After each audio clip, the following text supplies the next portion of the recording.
Hey, welcome to another video. I don't know if I haven't really said this. I am like batching a bunch of videos right now because I have to maintain content. And I do want a semblance of maternity leave. It's just kind of hard when you run your own business and you're a one-woman show. Let me check my mic. Well, I am a one-woman show, but I did recently hire an assistant and it's been working out great. I love her. Her name's Eileen. Oh, I'm so big. Okay, let's get into all the questions. We are doing a little Q&A style. I feel like this type of video is so essential right before you give birth. Like, you have to do a Q&A. Like, how you feeling? What's your plan? How you doing? And what are you envisioning? All that stuff. So let's get into it. I'm so excited about giving birth. I am like 34, 35 weeks right now. Definitely feeling like in my third trimester. I was telling Eric last night because like I'm feeling uncomfortable, like physically, like mid upper back is hurting, doing dishes is hard, tailbone randomly, like anything in bed, sleeping and otherwise is just uncomfortable. It's just not, I don't feel like Hannah. What are my other complaints? Oh, I guess heartburn. But you know, it's so mild. Like, this pregnancy has been a freaking dream. Like, it's been a breeze. So I can't really complain.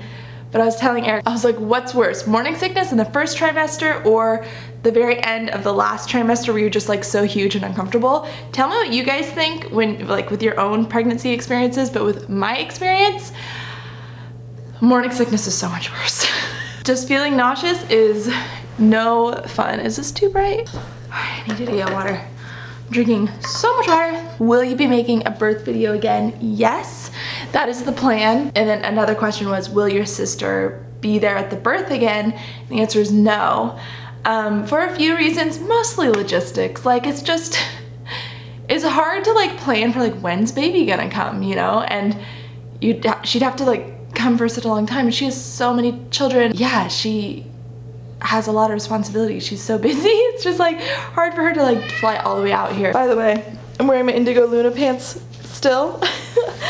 Constantly. I feel like when you're at the end of your pregnancy, like most people go through this where they just keep wearing the same thing over and over. You're like, I know this fits, I know this works, this is what I'm wearing. These pants actually are not maternity pants, but they totally work for a belly.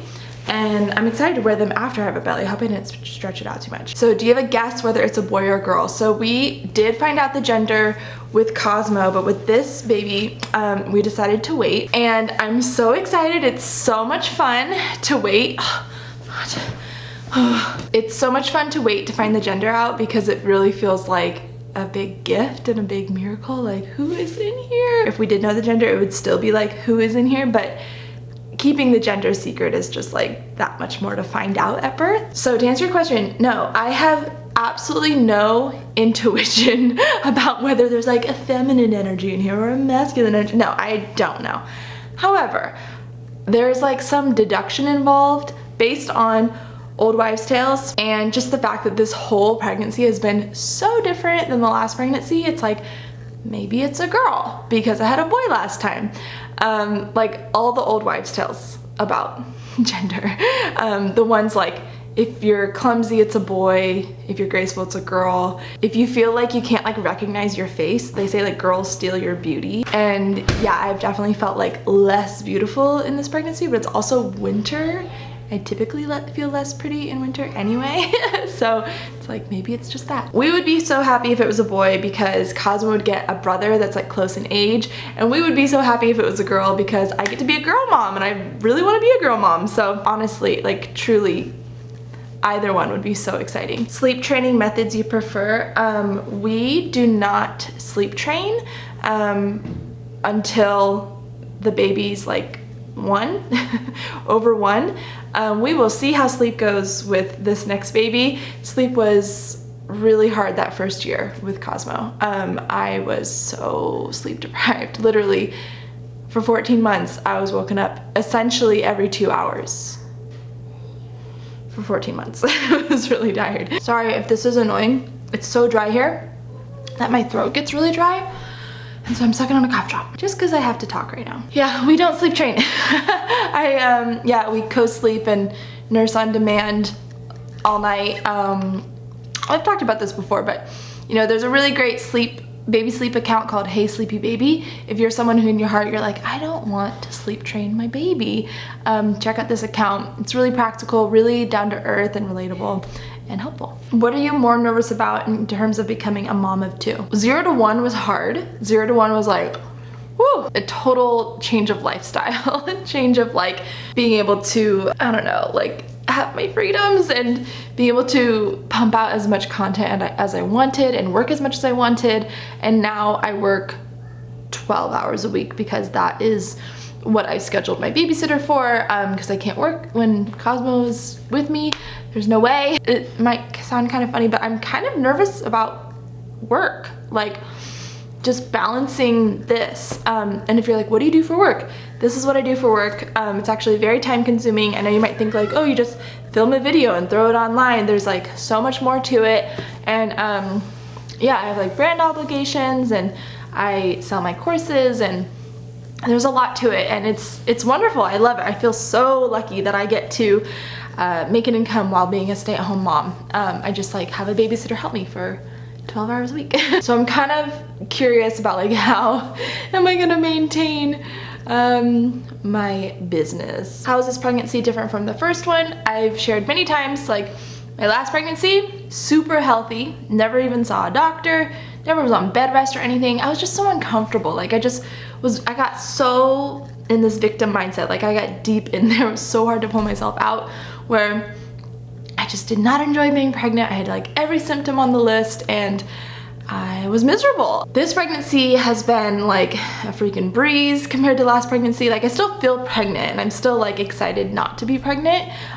but generally just such an easy pregnancy and I'm so grateful. Are you birthing at home? Yes, I found a really amazing midwife. There's like a lot more midwives to choose from in California. Just more people, I guess it's more popular there, but there's a lot of wonderful midwives here too, but I believe I found the best midwife, like the best one.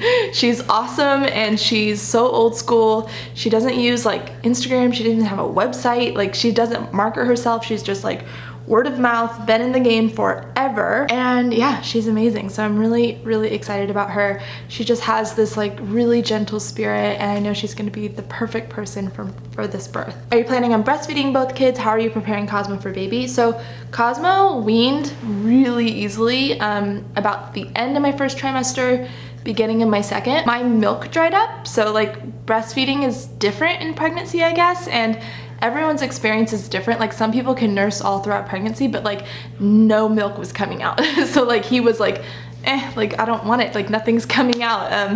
And it was just very easy to be like, hey, no more milk. I don't see myself tandem nursing. I don't think I want to do that. Yeah, I think I might be a little too touched out. And we stopped anyway, so if he asks for it, I don't know what I'm gonna do. I don't know. We'll play it by ear. I'll be like, this milk's for baby. Okay, how am I preparing Cosmo for birth? We talk about birth all the time. He is part of our midwife appointments.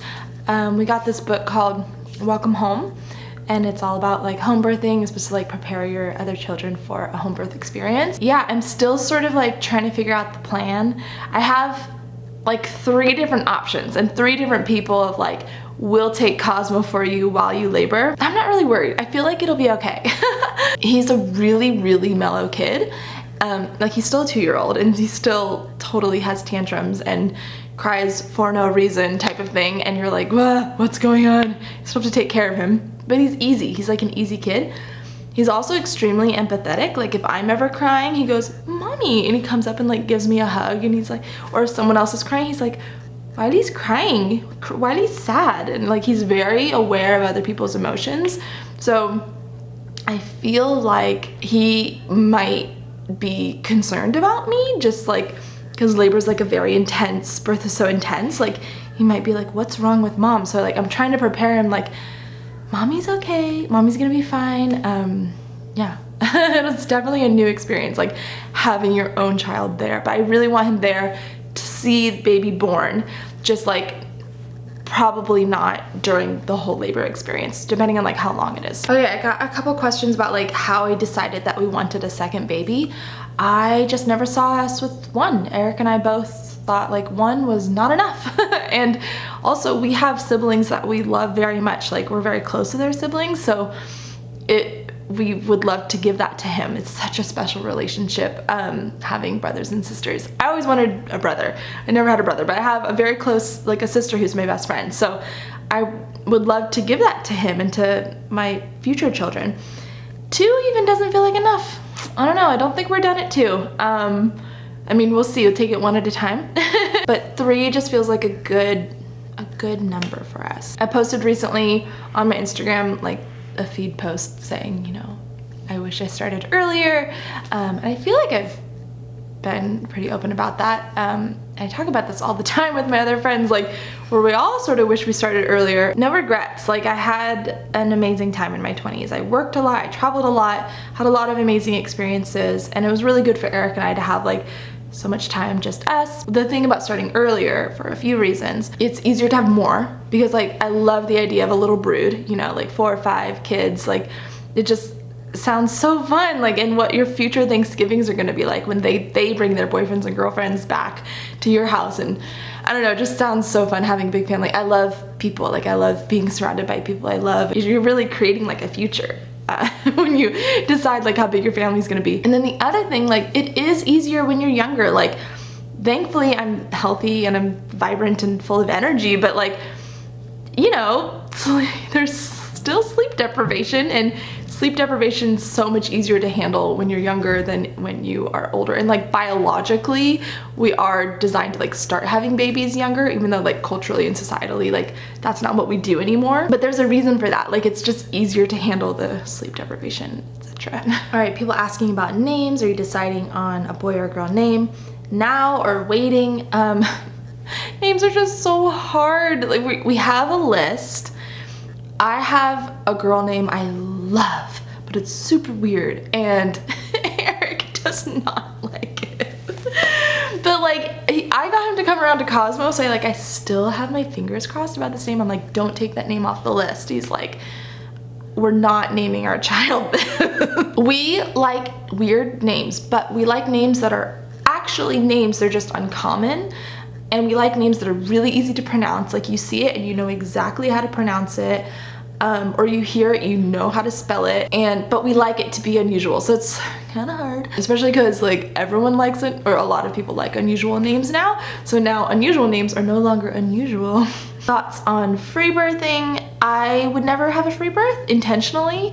I love having an experienced midwife there. The thing about midwife, someone else asked like what kind of midwife is it, CNM or CPM? I prefer CPM. My midwife actually is an LM, and I have a friend here who recently gave birth with a CPM, and the midwife didn't make it in time because her birth was so fast. It was like 3 hours, and she was like, I think this is it. I don't know. Oh, here's the baby, you know? And it was her first home birth, second baby. And anyway, like if that happened, I'd be fine, because generally what happens is like, let's say like baby's coming and like midwife is like, shoot, I'm on my way, like I will be there in 30 minutes or whatever. And your partner can like FaceTime with the midwife, just like there for just like tell me what to do in case there's like something that needs to be done before she comes, like that kind of thing. Like there's things in place in case like it's a very, very fast birth. I'd be down for that. And actually what's funny is my friend who had her accidental free birth, that she was like, that'd be cool to have a free birth, and then she did. But I like the idea of having someone there. You never know what's gonna happen, and I really like being taken care of. And midwives clean up. Like they and their assistants like clean up for you, so you and your partner can just enjoy the baby. You know what I'm saying? It's just nice. I don't want like an intentionally unassisted birth. It just doesn't interest me. What's your biggest hope or goal for this birth? I would love a shorter birth. I would. I loved my first birth. Like I look back at it like, wow, that was so amazing. And like, you can see in my birth video how freaking, it was just so surreal. I just couldn't believe what happened, but it was long and it was hard. And I would love like a shorter, easier experience. And I've learned so much since then. Like, I don't know, actually, okay, rewind. what I have learned since then is all in our birth course. Ellen and I, my sister, we created a birth course together. If you're like, who's Ellen? Ellen is a fellow YouTuber and also my sister, and she has had 5 beautiful home births, and we worked with 4 different experts to create like a one-stop shop for pregnancy and birth. Like the main reason someone's gonna get this course, there's so many wonderful things about our course that I'm going through it right now, just like as reminders because it's so good. But the main reason is like, I want a good, like an empowering birth experience, like something that's like easier than what I did before, or like easier than what people tell me if you've never given birth before. So yeah, there's just like so much in there that like I didn't really know before I gave birth to Cosmo. Like I thought I knew everything. Like I've read Ina May, like I know everything about birth. I was like so confident that it was gonna be short.